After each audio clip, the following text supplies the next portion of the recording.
ভয় পেতে চাইলে সাবস্ক্রাইব করুন। হাই, আমি কমল। আজকে তোমাদের একটা গল্প শোনাবো। সেই গল্পের নাম আমি রেখেছি শেষ ট্রেনের যাত্রী। তো বেশি কিছু না বলে সরাসরি চলে যাচ্ছি আজকে গল্পে। রাত তখন প্রায় 11:30।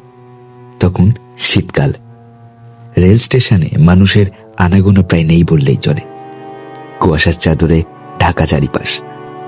আলোটাও যেন ম্লান হয়ে গেছে। সেদিনের শেষ ট্রেন নজরুল এক্সপ্রেস ধরার জন্য দাঁড়িয়েছিল অর্ণব। কাজের প্রয়োজনে তাকে কলকাতায় যেতে হবে। স্টেশনের বেঞ্চে বসে সে হাই তুলছিল। মোবাইল নেটওয়ার্কও প্রায় নেই। হঠাৎ পাশের বেঞ্চে একটা মেয়েকে দেখতে পেল। সাদা শাড়ি, চুল ভেজা, মাথা নিচু। এত রাতে মেয়েটি একা কেন বসে আছে ভাবতে ভাবতে অর্ণব বলল, আপনি ট্রেন ধরবেন? কোনো উত্তর নেই। মেয়েটা নিঃশব্দে বসে রইল। অর্ণব একটু হাসল। এই সময় তো মেয়েরা একা থাকে না, তা কোথায় যাবেন? তখন মেয়েটা ধীরে মুখ তুলল। মুখটা অস্বাভাবিক ফ্যাকাশে, ঠোঁট নীলচে, চোখ দুটো গভীর। দেখে মনে হয় যেন শূন্যে তাকিয়ে আছে। অর্ণব চমকে উঠল, কিন্তু ভদ্রভাবে বলল, আপনি ঠিক আছেন তো? মেয়েটা এবার ধীরে বলল, ট্রেনটা আসবে তো? অর্ণব বলল, হ্যাঁ, মিনিট 10 মধ্যে। তখন মেয়েটা মৃদু হাসল।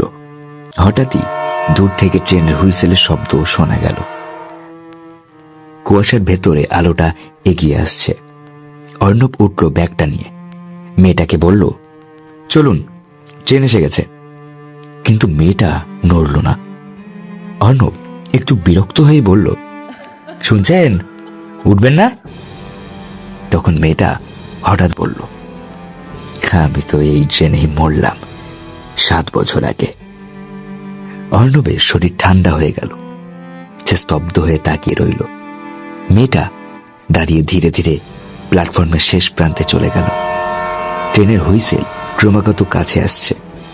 কুয়াশার ভেতরে ঝাপসা আলোয় মেয়েটার সাদা শাড়িটা বাতাসে উড়ছে। ট্রেন ঢুকতেই আলোটা যেন মুহূর্তে নিভে গেল। একটা বিকট শব্দ। ট্রেন থেমে গেল হঠাৎই। লোকজন চিৎকার করছে, কে লাফ দিল সামনে? অর্ণব তাকিয়ে দেখল মেয়েটা নেই।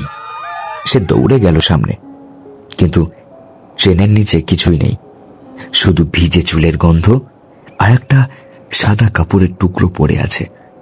অর্ণব খেয়াল করল দূর থেকে কে একজন হেঁটে আসছে। কাছে আসার পর সে বুঝতে পারল রেলগার্ড। রেলগার্ড এসে বলল, কি ঠিক আছেন তো? আমি জানি আপনার সাথে কি ঘটেছে। আপনি কি করে জানলেন? অর্ণব বলল। সেই কথাই পাত্তা না দিয়ে রেলগার্ড বলল, আচ্ছা জানেন এই লাইনটার নাম কি? 7 বছর আগে এখানে এক মেয়ে আত্মহত্যা করেছিল শেষ ট্রেনের নিচে। আজও মাঝে মাঝে ওকে দেখা যায়। অর্ণবের গলা শুকিয়ে গেল। সে ধীরে ধীরে পিছিয়ে আসতে লাগলো।